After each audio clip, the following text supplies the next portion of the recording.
Alright, here I'm going to discuss in detail the student feedback sheet for prompt A. I have already assigned a number to each student worksheet, and so you are referenced by a number to maintain the anonymity. No one else knows which number you are, but at least when I go over it, you know that I'm talking to you if I'm highlighting portions of the text that relate to your paper, whether or not you're number 1, number 7, number 12, or whatever.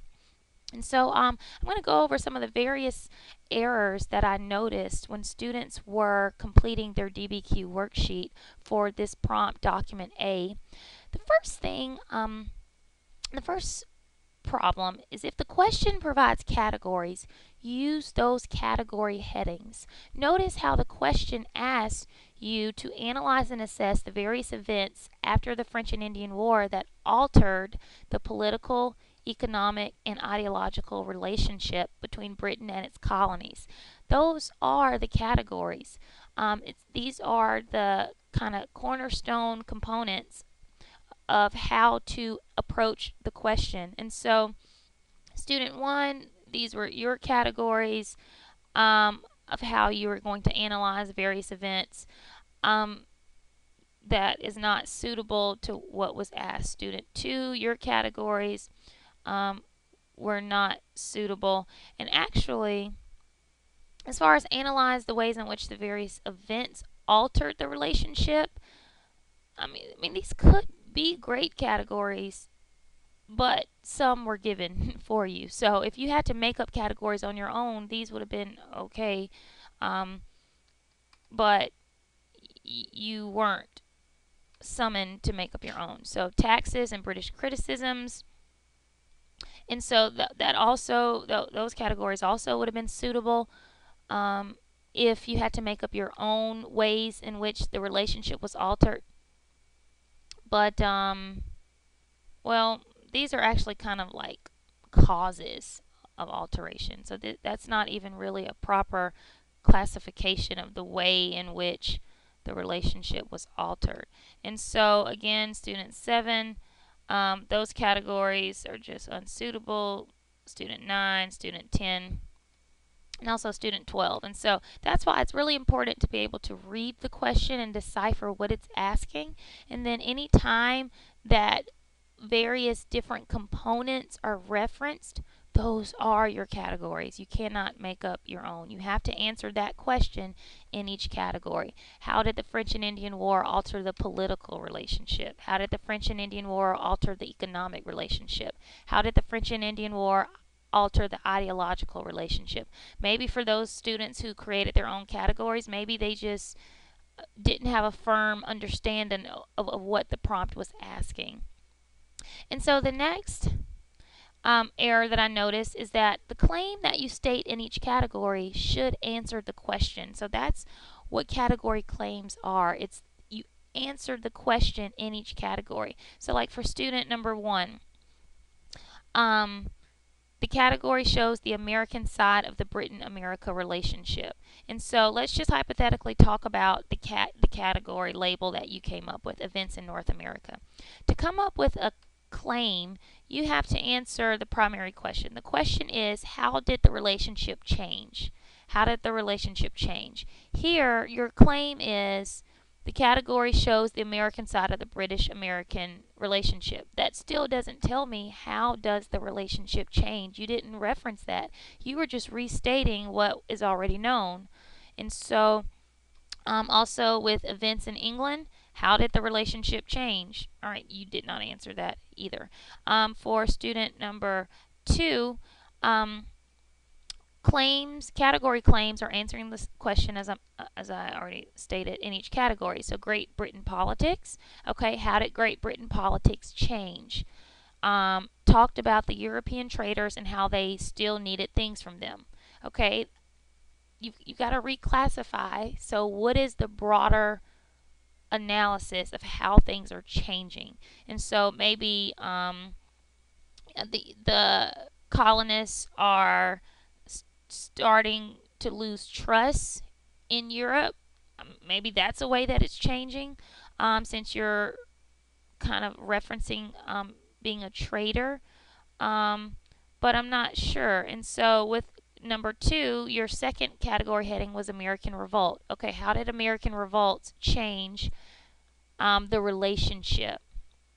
So obviously, American revolts are going to change the relationship because the British are going to lose control. And so here, the Americans beginning to revolt against the British. Okay, that's still not telling us how is that category, the American revolt, how is it changing the relationship? So you're just restating that the revolt is happening, and that's something we already know. But what is the impact? What's the effect? What's the change that will result? The third category here, the French and Indian War. Okay, how did the French and Indian War change things, change the relationship? The French and Indian War and how it affected things. Well, we know it had an effect. What was the effect? And so that's what a claim in each category means. So something like it impelled, or you could even say that the French and Indian War it caused the British to increase taxes, which led to the rebellions or which enticed the rebellions. But you have to in some way provide a link to how is this event changing things. So student number 6, your 2 categories were taxes and British criticism. So let's just operate on the notion that those categories are appropriate. Your task is to answer, okay, how are taxes changing the relationship? And so your answer was, well, Americans thought being taxed without a voice in government was unfair. Okay, that could kind of explain how the relationship is changing, that the Americans are starting to perceive things as unfair because of the taxes. And then here are British criticisms. And so, due to the growing size of the colonies, it was getting harder for the British to keep control over them. That's actually an excellent claim of how things are changing. The colonies are growing. This is an indicator of change. The British are losing control. All right, that's great. So the only problem here for student number 6 is that these categories don't fit into the cookie cutter political, economic, ideological. You could rephrase this, recode taxes to be economic and maybe British criticisms to be ideological, but then you left out the political part. So it's just best to use the exact wording of these categories that are provided, political, economic, and ideological, and then state the claims in each of those categories. And so the next error, let me just see how much we have to do. The next error that I noticed here was that make sure that the claim in each category is explicit. You don't want any confusion as to what argument are you making in each category, or how are you, what is your rationale as to how these various components are changing, the political, economic, and ideological. So student number 8, this thesis here, the events followed the French and Indian War brought immense changes to the economic, political, and ideological relationships, very good, between Britain and its American colonies through extreme taxation, rebellion, and border disagreements.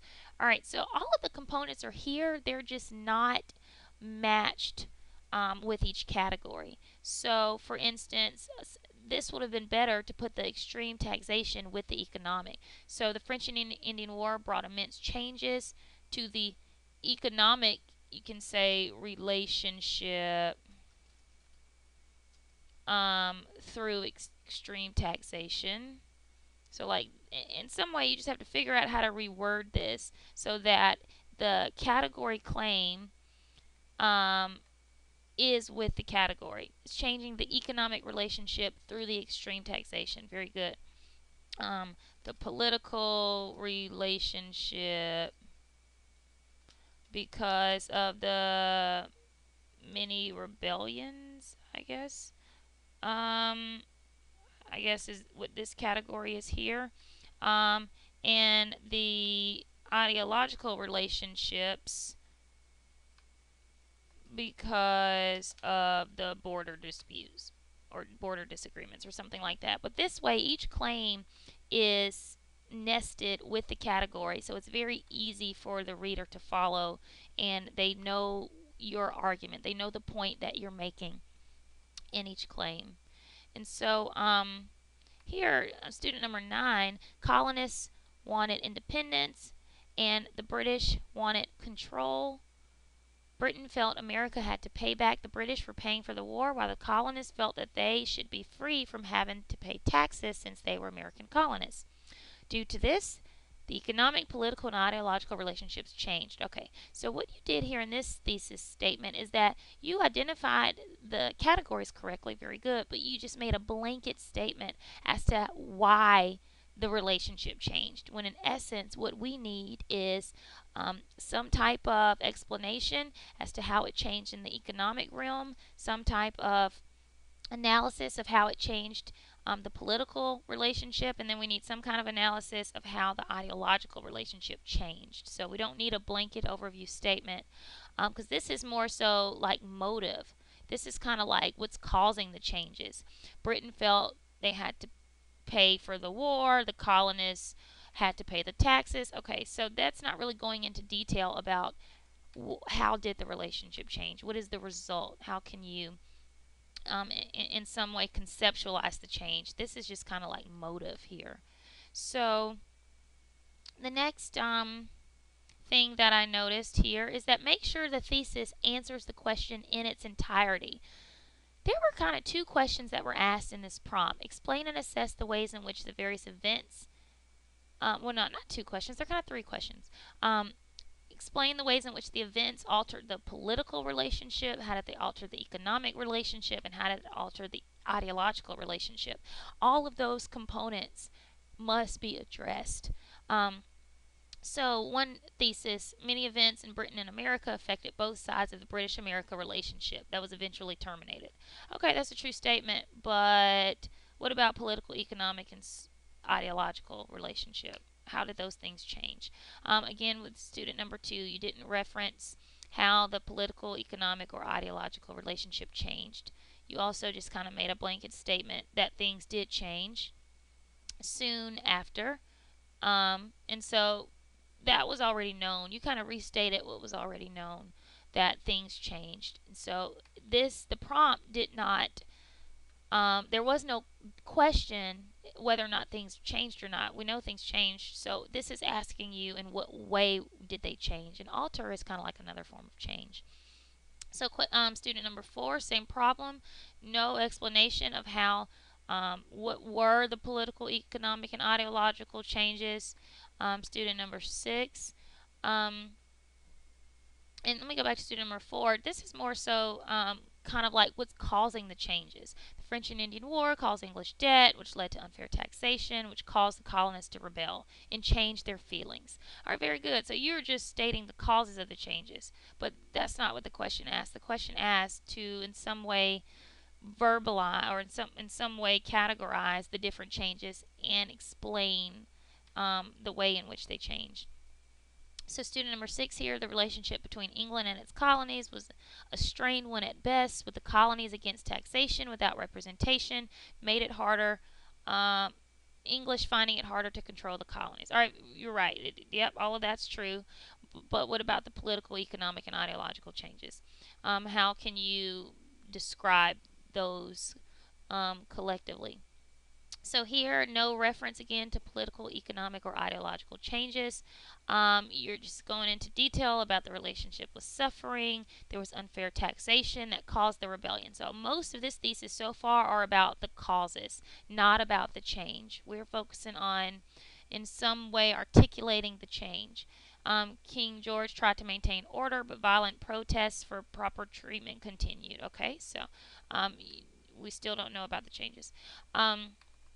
Student 10 here, after the French and Indian War, Great Britain and its colonies developed opposing views of each other's rights and treatment. All right, true. The colonists felt as if they were not citizens of the government and were treated as if they weren't. Okay, whereas the British felt to tax the colonists more and deny some rights of the colonists, causing colonial disobedience, causing a betrayal, sparking the war. You know, this has a lot of potential because you have some really good stuff here. It's hard to follow as far as, okay, where's the political change? Where's the economic change? Where's the ideological change? Because, I mean, there's a way you could reword this, but you've got to have political, economic, ideological in the thesis. You have to use those words. Those are indicators when your reader reads your essay that you're answering what was asked. Here, the reader has to like do a scavenger hunt and try to figure out what's what, and they're not going to do that. These AP essays are read in 2 minutes, so they're not going to scavenger hunt. So though it has some potential, you need to kind of better describe the changes and then match it up with political, economic, ideological.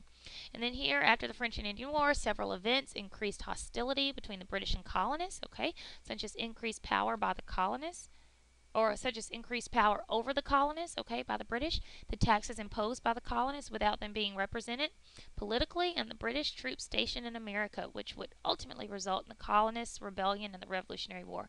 Another thesis that has excellent potential. These are some really good ideas and some really good thoughts, but it's a little hard for the reader to follow. Okay, what's the political change? What are you stating for the economic change, and what are you primarily stating for the ideological change? And so that's not easy to follow. So here on the last parts of the student feedback sheet, make sure that when you're crafting the thesis to refrain from obvious statements. The whole purpose of a thesis is to state a claim or make a judgment. Your judgment is not it's not fact driven, and it will not have a consensus. And so things that are already known, it's no need to even really put in the thesis, because this is your chance to create a theory. In essence, that's what a thesis statement is, kind of a theory. And so, following the French and Indian War, English and American political and economic relationships deteriorated, and ideologies from both sides changed. Okay, very good. These are things that are already known. So, really, the only claim that you made is that the relationship deteriorated. And, that's a great statement. It did deteriorate. But we already know things changed. The ideologies from both sides changed. There was a lot of alteration that was taking place. So, you just need to be a little more explicit with how the political, economic, and ideological relationship changed. So you did use a great word here, but these other categories need some kind of claim. Next one, political, economic, and ideological relations between Britain and its American colonies changed drastically due to the events following the French and Indian War. All right, you are restating the prompt right here. There is no, really, this is kind of, that part is unnecessary. We already know that things changed. So the British limited further colonial expansion, established hefty taxes, and in response to that, colonists rebelled, creating an attitude of dissent between the two. Okay, so here again, just need a little, you just need, this just needs to be reorganized, because you're stating some important things. There were hefty taxes, colonial expansion, an attitude of dissent. Those are some great ideas, has potential, but it's not linked up explicitly to each category. And this part is just stating the obvious. And so for these students, student number 1 and student number 5, make sure when you're doing the DBQ worksheet that you use or generate at least 5 pieces of SFI per document. All right, you're welcome to email me any questions that you have on the student feedback sheet for prompt A.